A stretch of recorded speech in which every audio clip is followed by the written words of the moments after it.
Bonjour à tous, j'espère que vous allez bien. On se retrouve pour une toute nouvelle vidéo pour parler du match qui s'est déroulé entre l'Espagne et l'Allemagne. Alors avant de commencer sur le match, il faut remercier les deux équipes, que ce soit l'Allemagne ou l'Espagne, pour leur euro, puisque ils ont vraiment été très très bons et ils ont un peu illuminé cette compétition qui était, on peut le dire, assez terne, avec énormément de CC et pas beaucoup de beaux jeux au rendez-vous. Ces deux équipes-là, elles ont réussi à nous montrer qu'elles pouvaient jouer, qu'elles savaient jouer, que ce soit l'Allemagne ou l'Espagne.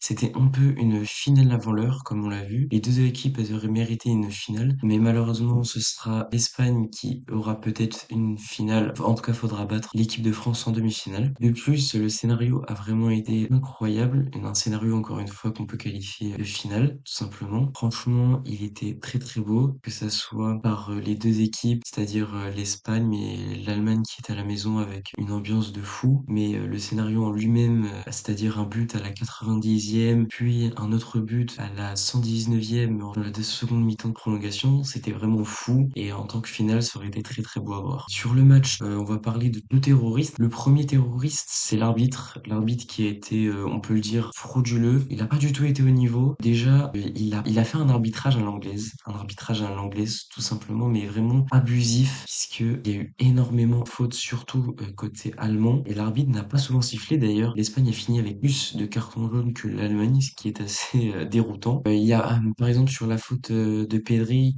où il se blesse, il y a aucun carton, même pas un carton jaune. L'arbitre ne siffle même pas. Donc voilà, après, il y a eu plein d'autres actions un peu litigieuses où l'arbitre n'a rien dit, et il aurait largement dû mettre plus de cartons jaunes. On peut aussi troper en prolongation lorsque Cucurella fait une main dans la surface. Il y a très très clairement main, sans aucun doute. Il bloque totalement la trajectoire du ballon, qui d'ailleurs me semblait cadré et aurait pu être une balle de but pour l'Allemagne. Alors s'il y a pas malin, je ne vois pas pourquoi il y a eu main contre le Danemark en huitième de finale face à l'Allemagne. La main est beaucoup beaucoup plus claire et dévie très clairement la trajectoire, contrairement à celle du Danemark qui est à peine touchée et ne dévie pas du tout la trajectoire. C'est complètement illogique et ça semble un peu bizarre. Concernant l'Allemagne, c'est une très bonne équipe, hein, avec de très bons joueurs qui, comme on l'a dit, auraient mérité largement mieux. Leur grosse force, c'est qu'on connaît, on l'a vu à la 90e, ils étaient encore là à pousser, et au final, ils ont bien fait puisqu'ils ont fini par marquer un but par Florian Wirtz dans les derniers instants. Ils ont eu des temps forts aussi également face à l'Espagne, des temps forts face à cette équipe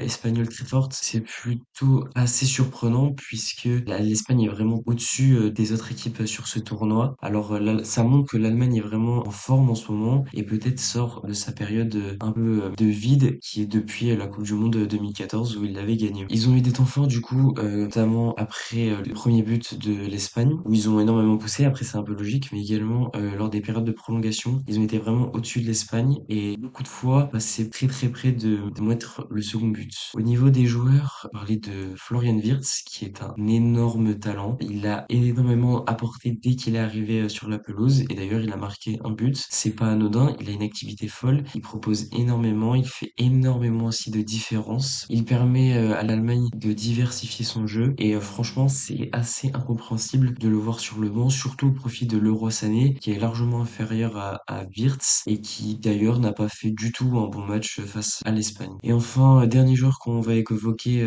pour l'Allemagne, ce sera Kroos qui a été absolument un boucher sur ce match. C'est un peu dommage qu'il finisse sa carrière sur ce match où il a décidé, je pense, de tuer l'adversaire littéralement. Il a blessé Pedri d'une manière assez violente, mais même au-delà, il a fait énormément de fautes. C'était faute sur faute. En fait, il a décidé de privilégier les tacles et le physique dans sa palette technique, alors qu'il aurait vraiment dû faire l'inverse. Sa palette technique est largement au-dessus, et c'est le Kroos qu'on aime voir. C'est pas le Kroos bouché qu'on veut voir. Et d'ailleurs, il aurait largement pu être expulsé, et en tout cas aurait dû prendre un carton jaune déjà sur la faute de Pedri. Concernant l'Espagne, il y a le deuxième terroriste qui fait partie de cette équipe. C'est tout simplement le coach. Je ne comprends pas comment c'est possible de faire des changements aussi honteux. C'est les mêmes changements que peut faire Xavi durant cette saison. C'est-à-dire que on est bon, mais on change nos meilleurs joueurs. Ça n'a aucun sens. Donc vers la 50e, il a décidé ou 60e, il a décidé de sortir Lamine Yamal. Voilà, très très utile. On voyait même que il était très énervé Lamine Yamal, mais en même temps, il va pas non plus se plaindre. Et après, quelques minutes plus tard, il sort Nico Williams, donc c'est-à-dire ses deux meilleurs joueurs, il les sort. Et c'est très intéressant. Et comme par hasard, c'est vraiment bizarre. L'Espagne a vraiment été moins bonne après ça. Si l'Espagne avait été éliminée, il en aurait été pour grand chose. Et puis même, enfin, ce coach est vraiment très très très bizarre. Il fait des choix assez stupides. Notamment, c'est à cause de lui que Gavi a eu les ligaments croisés, parce qu'il avait décidé de s'entêter durant un match de qualification. Donc franchement, c'est un peu bizarre. En tout cas, l'Espagne, c'est pour l'instant et de très loin la meilleure équipe de ce tournoi. Ils ont un jeu franchement impressionnant, que ça soit au milieu avec des milieux très équilibrés, mais aussi en attaque. Là, c'est absolument la furie avec les deux ailiers. Ils sont absolument extraordinaires, provoquants, dribbleurs, tout ce que vous voulez. Même Morata qui est en forme, Morata en forme. C'est deux mots que normalement qui ne vont pas ensemble. Cependant, il faut qu'il fasse attention à la demi, parce qu'à la demi, face à la France, ce sera vraiment très très dur. Mais on n'en y est pas encore et c'est pas le sujet de la vidéo. Donc voilà, l'Espagne, franchement, belle équipe. On a vu sur le match, ils ont tiré répondant. Même dans la difficulté, ils ont réussi à tenir face à l'Allemagne lors des prolongations, alors que c'était compliqué et on voyait qu'ils avaient de plus en plus de mal. Mais ils ont tenu et au final, ils ont réussi à marquer un but à la toute fin. Preuve qu'eux aussi n'abandonnent pas et savent répondre à l'adversaire, même dans leur temps faible. Bon, maintenant, on va commencer à évoquer des joueurs et on va commencer par évoquer un joueur de Barcelone. C'est bien évidemment Lamine Yamal. Alors, il va pas être homme du match, malheureusement, mais c'est encore un match sensationnel pour lui. Il est toujours aussi fort, hein, avec sa spéciale, on peut dire, c'est-à-dire rentrer à l'intérieur puis centrer et ça marche absolument tout le temps, hein, puisque sur le but du 1-0, c'est ce qu'il fait et il le centre pour Olmo qui après met le but.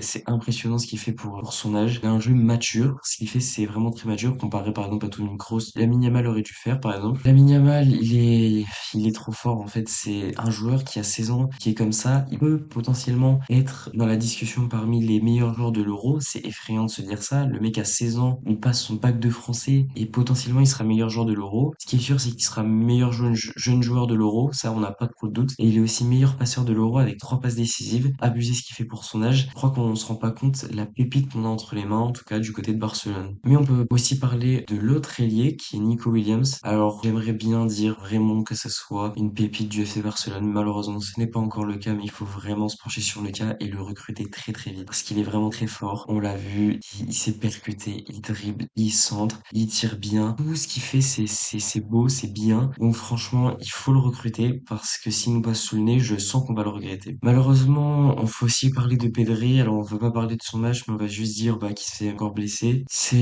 Franchement, c'est pas étonnant, mais en même temps, pour le coup, c'est vraiment pas de sa faute. Et en plus, c'est pas musculaire, ce qui est assez important, c'est juste un coup sur le genou. C'est 2, 3 semaines, c'est dommage, mais ça arrive. C'est plutôt un bon euro, donc on verra comment il se rétablit. On lui souhaite en tout cas un bon rétablissement. Sa blessure a néanmoins permis à Olmo de rentrer, et Olmo sur ce match, bah, c'est tout simplement l'homme de la rencontre. Alors pourquoi? Bah, parce qu'il est trop fort sur la rencontre, il est au-dessus de tout le monde, il fait des percussions, il est dans le dos des défenseurs tout le temps, bien placé, il est le buteur mais aussi le passeur sur le second but. Il a vraiment émerveillé et il a tué la défense allemande. Et si l'Espagne gagne ce soir, c'est grâce à lui en grande partie avec le match qu'il fait. Et enfin, on peut évoquer aussi Fabian Ruiz. C'est quoi ce délire avec ce mec? C'est incompréhensible. Le gars, ça fait 2 ans qu'il est nul à chier avec Paris. Il met pas un pied devant l'autre. Et là, avec l'Espagne, tu sais pas pourquoi. Il fait des trucs de fou, des passes, il fait des tacles, du pressing. Il sait tout faire. Il est trop fort. Peut-être le meilleur milieu, même devant Rodri. Après, Rodri, franchement, il est très fort aussi, mais voilà. Non, l'Espagne et